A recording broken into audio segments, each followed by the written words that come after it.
Yeah, so we learned a lot from about AI today. So like it was the buzzword again, like on the tech conference a lot, right? So this morning you shared with us in the keynote a lot about like challenges about siloed data and AI agents in that context. So we've got a lot of technical decision makers here, and we know that in an organization it's not easy from a structure, right? So you've got like different departments, they're responsible for different things, and like data is sprawled like all over, right? So the same thing goes for agents, right? And so the question is like, given that sprawl of data and agents, how do you see like the operating cadence should be looking like for like those kind of enterprises?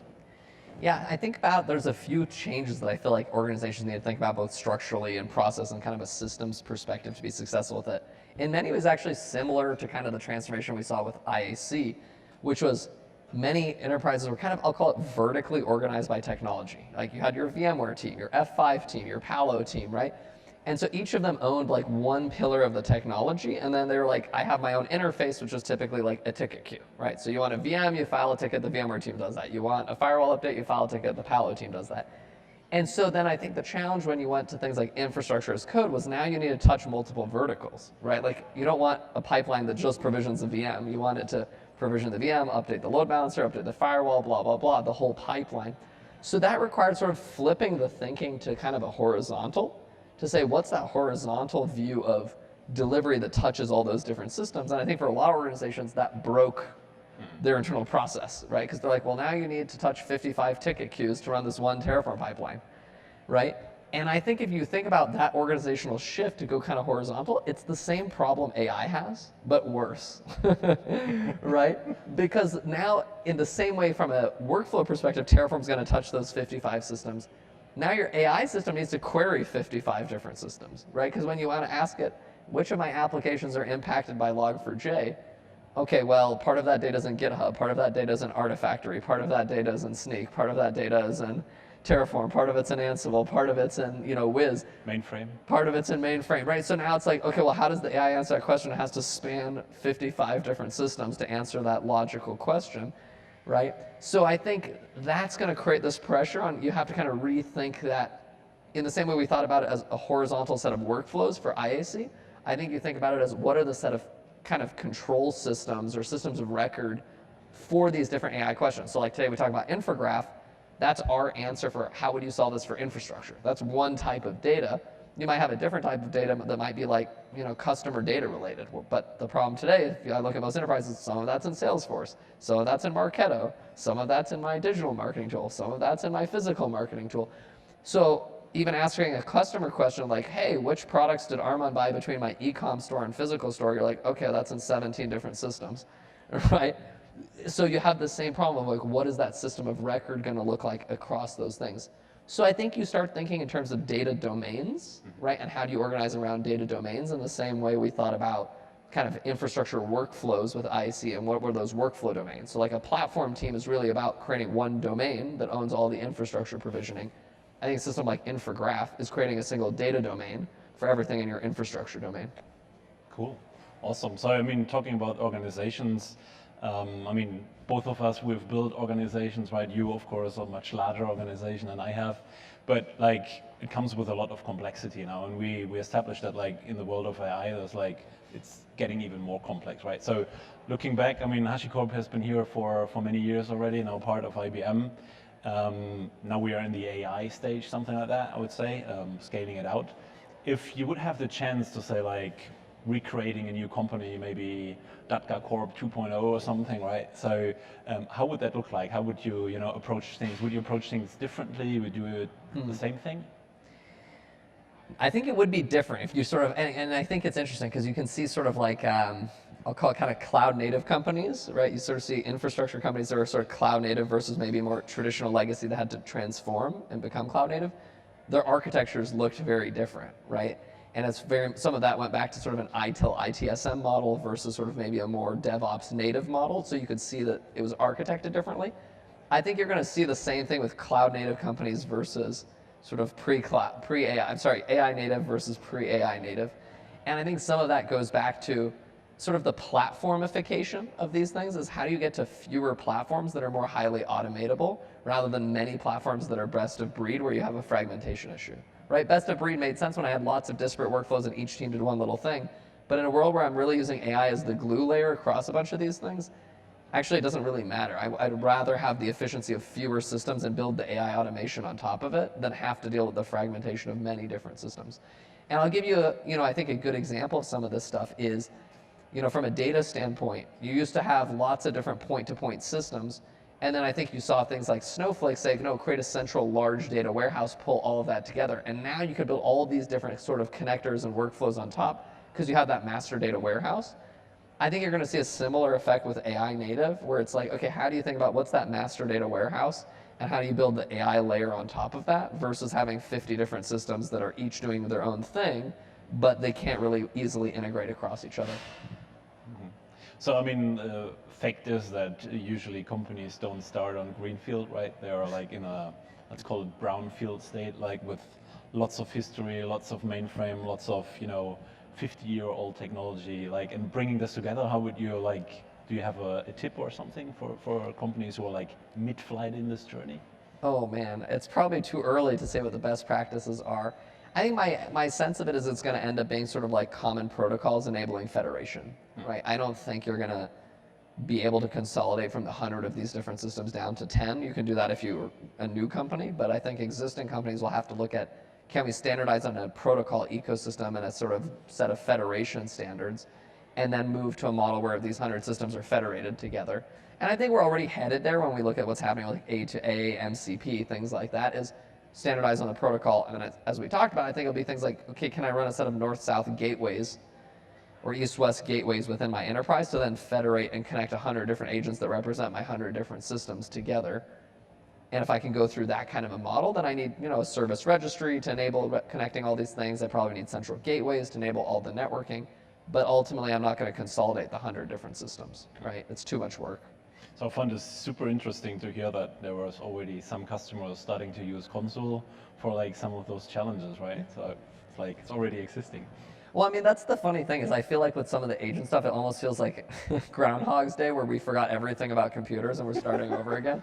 Where they're like, why do you need monitoring? Who needs security? Run it in root. Run it as root in production. What could go wrong? And you're like, well, it deleted your database. That could go wrong. I don't know. So it feels like we're sort of relearning all the same lessons for some strange reason because it's mostly the same people. And it's like, weren't you here for this?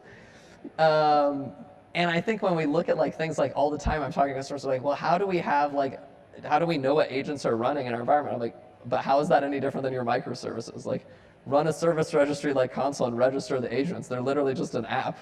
They speak an HTTP API for Christ's sake, right? Like they're just a microservice. So I think some of these things is like, if you don't pretend it's an entirely new problem, you're like, isn't an app just really a microservice? And like, yeah, it needs identity, it needs governance, it needs a registry, it needs a service mesh.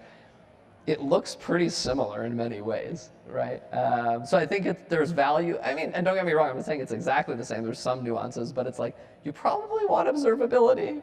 You probably want agent identity, So I think some of these things are not like entirely new problems.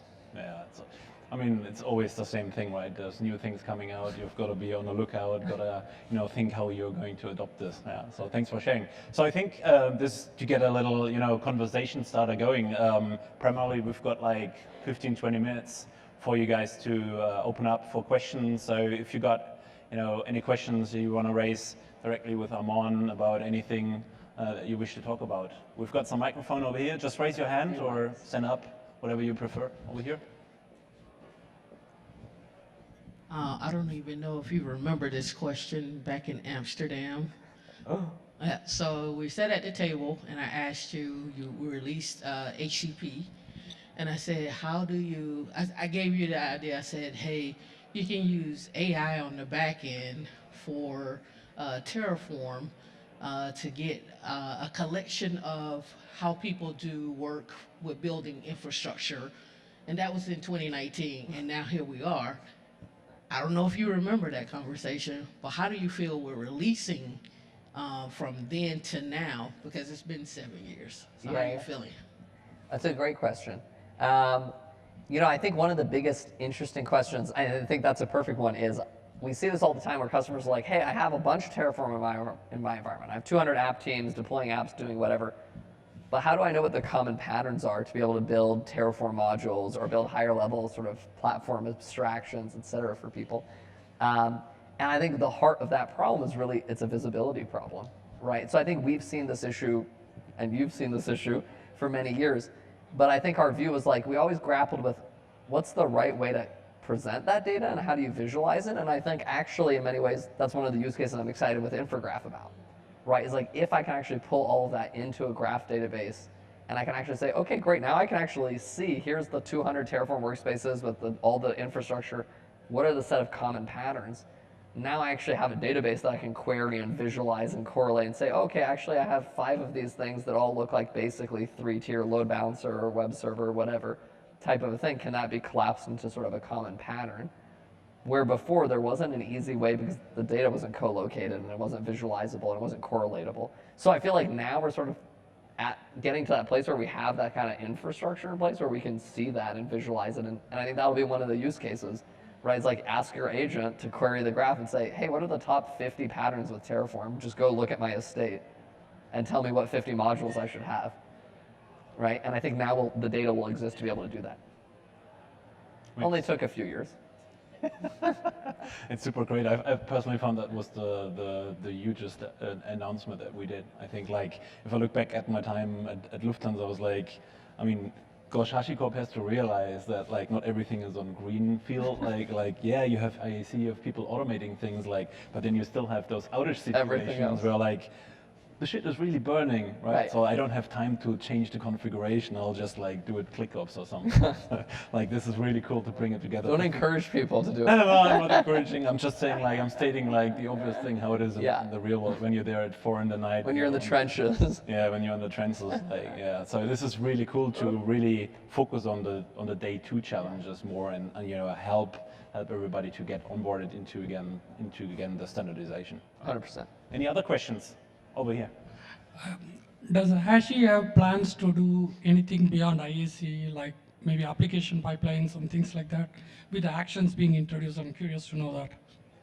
That's an interesting question. I mean, I think about it as, we often use that framing picture from sort of the hybrid operating model, right? We think about sort of the application lifecycle management, and to me, that's more of sort of the app pipelines, right? Version controls, CI/CD. Some of those pieces sort of sit in app lifecycle, so GitHub, GitLab, those kind of things, versus our focus area is very much like the infrastructure and the security pieces of it. I think your point is accurate in there, which is like there's some gray, right? So some of that stuff like action starts to blur that line a little bit of like, where does CD end and where does actions begin, right? So I think there's a fairness in there. I think to me, it's like if I could get to sort of a pure SDLC, then the CI/CD pipeline should be pure dev test, right? So great, you're compiling your app, you're testing it, maybe you're running it through the paces in a staging environment, and CD should really end there. Versus I think that becomes kind of the point where you switch over into a system like Terraform, which is production touching, to say, okay, anything that's touching into my true production environments, that should be IAC, my playbooks should be pre-written and codified, and I don't want to be ClickOpsing or sort of, to the extent I can avoid inventing my playbook in the trenches, that would be the goal. And I think that's the goal of something like actions and run tasks, is it's like those things get baked ahead of time, so they're well-established runbooks of, okay, if my logs are full, run the clear logs thing. Okay, if my app is crashed, run the restart process. And so those things, if I'm running it through something like a Terraform action, okay, there's an auditable trail, I can put policy as code around it, blah, blah, blah, all those kinds of things. So, and versus I think kind of what ends up happening in sort of the dev test pipelines, it's a little bit more YOLO, right? Like no one's gonna read the Jenkins logs in an outage to figure out what the hell's going on, right? Hopefully not. Versus I think you wanna treat something like Terraform as like a system of record. Like every run that happened that an apply or an action ran, it's like there's that's kind of an important change management event, because it might be that when that action ran, I triggered an outage because oops, I broke my load balancer or whatever. So I think it's useful to kind of treat those production touching systems with a higher level of sensitivity versus treat dev test as like, it's isolated so it can be a little bit more YOLO, right? But I don't want that to bleed into my production environment. So there's a very long way of maybe saying, even though it can run an action, I don't think it's necessarily, it's not designed as a replacement for sort of traditional application lifecycle management. They'll coexist. I had a fun conversation today with a client about triggering, Ansible runs out of Terraform, and they're like, what happens if Ansible modifies the resources under management in Terraform? Wouldn't that create drift? Right? Like, probably have to think about that. Thanks for the question. Any other questions? I think there was another question in the back over there.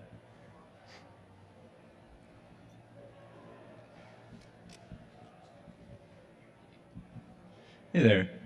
Back to AI, of course.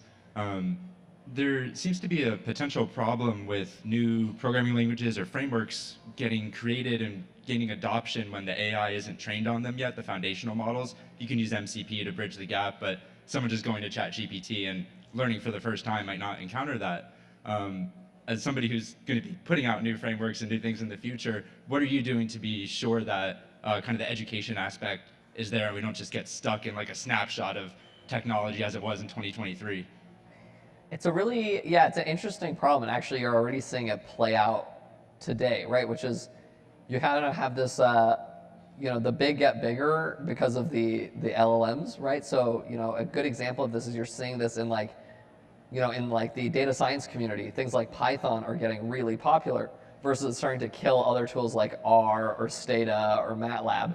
Because there was more training data on Python, the LLMs are just better at Python, so it's forcing the data science community to move away from some of these other tools because it's better at Python, right? So I think you're already seeing that kind of a thing, and even I think with HashiCorp, we're seeing the same impact with Terraform. Obviously, we have the CDK, which lets you use programming languages like Python and other things. But because there's so much more code examples with HCL, the LLMs are much better generating HCL than they are generating CDK Python code, for example. So you're seeing this sort of differential behavior already.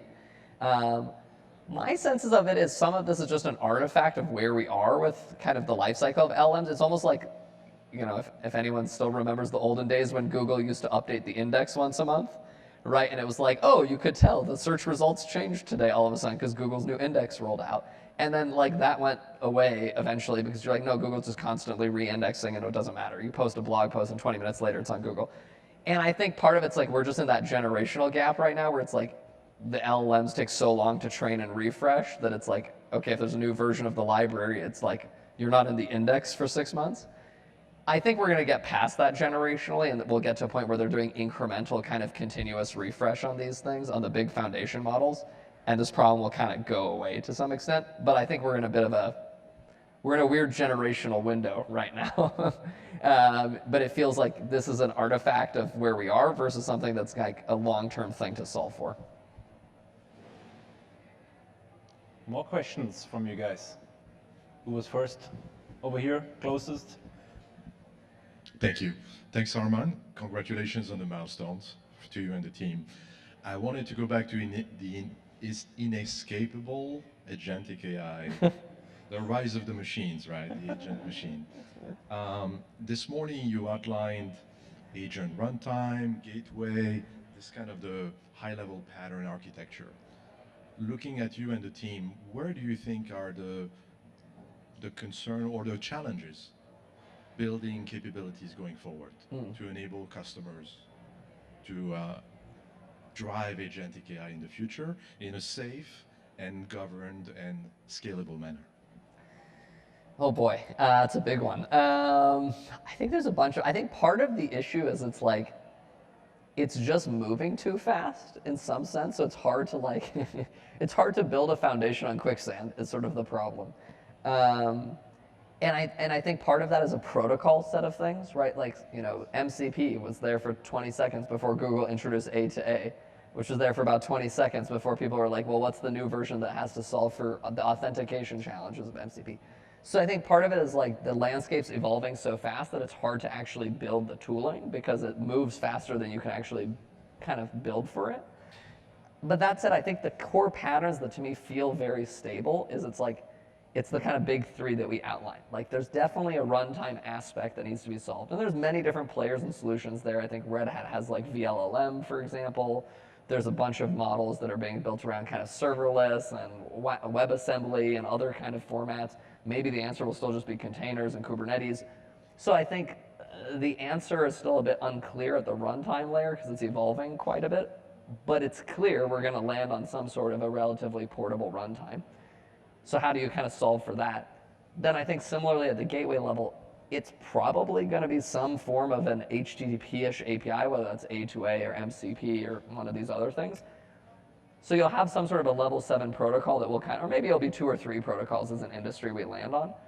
But the key challenges that those things need to solve for are traceability, right? Like right now, the protocols don't handle that well. Like there's not native request ID thread through and things like that. User identity is not well handled at all, right? So I think there's already extensions being planned for MCP for things like that. So you have to be able to pass through the user's identity to the system identity, et cetera, down the chain. And then I think some of the higher level, like, okay, how do you do service discovery or service mesh or policy enforcement or some of those pieces that in some ways, in the same way microservices, eventually we landed on a service mesh pattern. I think there'll be a similar type of a thing, which is like, what's the service mesh of agents? And maybe the answer is still just service mesh. But I think you need that. And then I think the data side is kind of the hardest of all, right? I think in particular domains like infrastructure, maybe we'll end up with solutions like Infograph.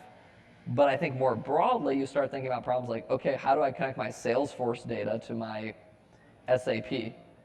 That's a much harder problem because those are big platform-specific domains that are not easy to bridge, and it's unclear how to like necessarily do that. And I think that's going to be some level of vendor evolution. Do they need to open up those platforms? Do we need to have maybe standard GraphQL type of interfaces? So I think some of that stuff is going to be a bit of a like industry co-evolution of like, what do the standards even look like that would enable you to build the tooling? Because right now these platforms are closed. Like Salesforce is too much of a closed ecosystem. How would you build the tooling for it? It's impossible, right? So I think that's where we're going to see a bit of a push and pull that I think will take a few years to develop. Yeah.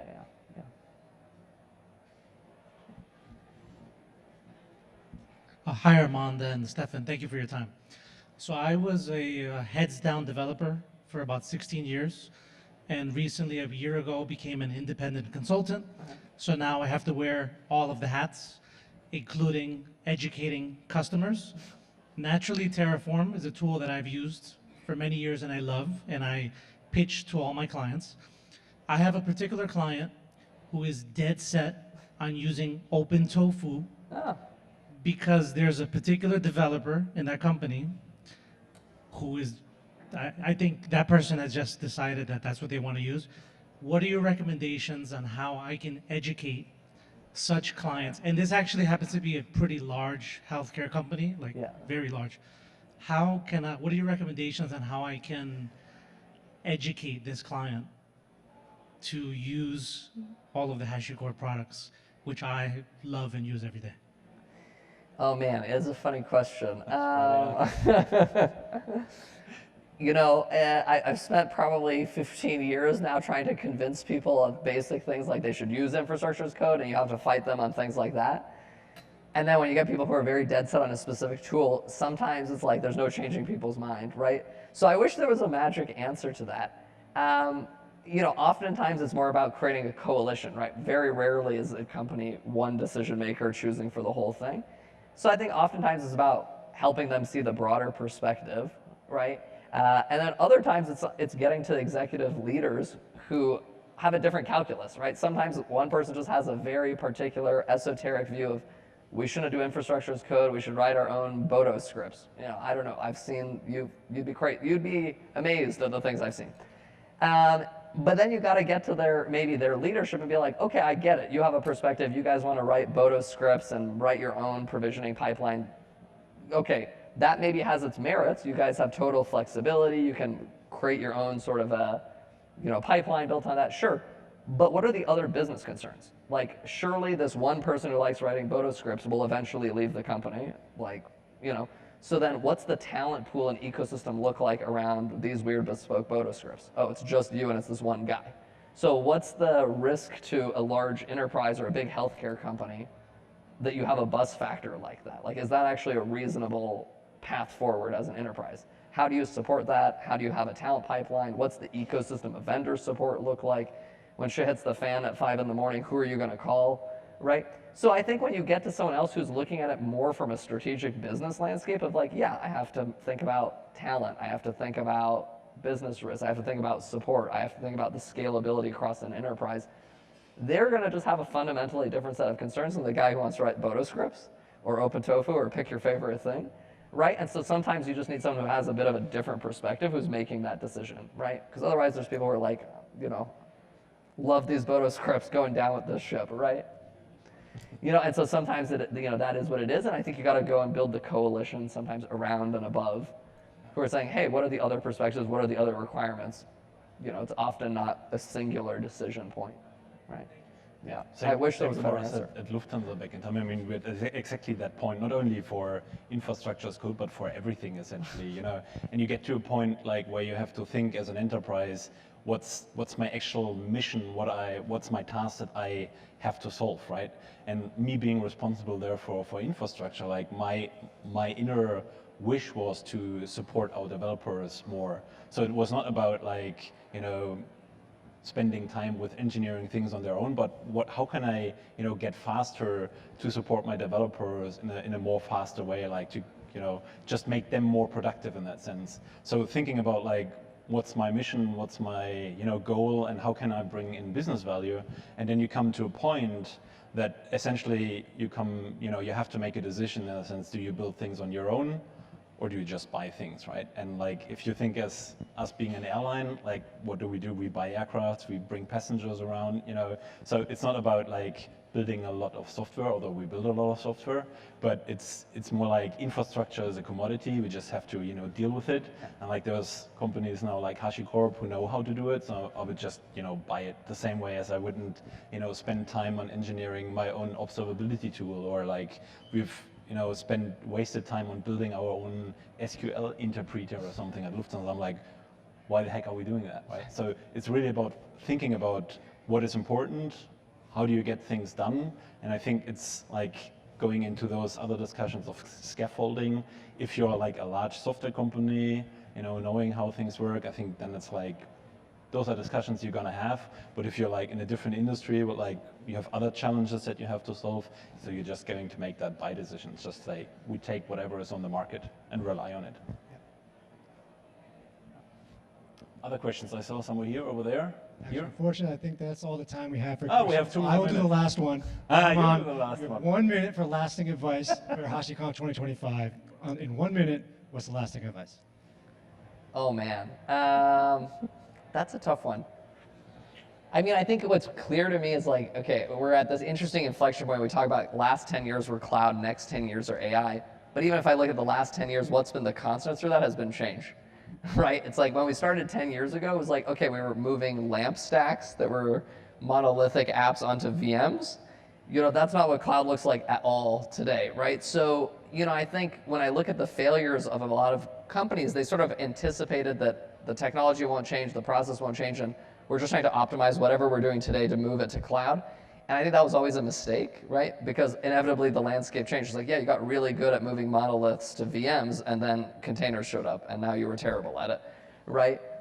So to me, I think it's like, it goes back to kind of the HashiCorp principles that we've always had, which is it's workflows over technologies, right? Think about what is the set of actual workflow challenges for your end users, your customers, the developers, or the internal IT, or whoever your customer base is. What is their workflow challenges, and how do you optimize for those, knowing the technology will change, right? You know, I think everyone raced to go and build, I'm going to download Pinecone and use vector databases and whatever and all this stuff. And literally 10 seconds later, it was like, well, none of that stuff was relevant because now you have PG vector and MySQL vector and everything moved to agents anyway. And so RAG became irrelevant.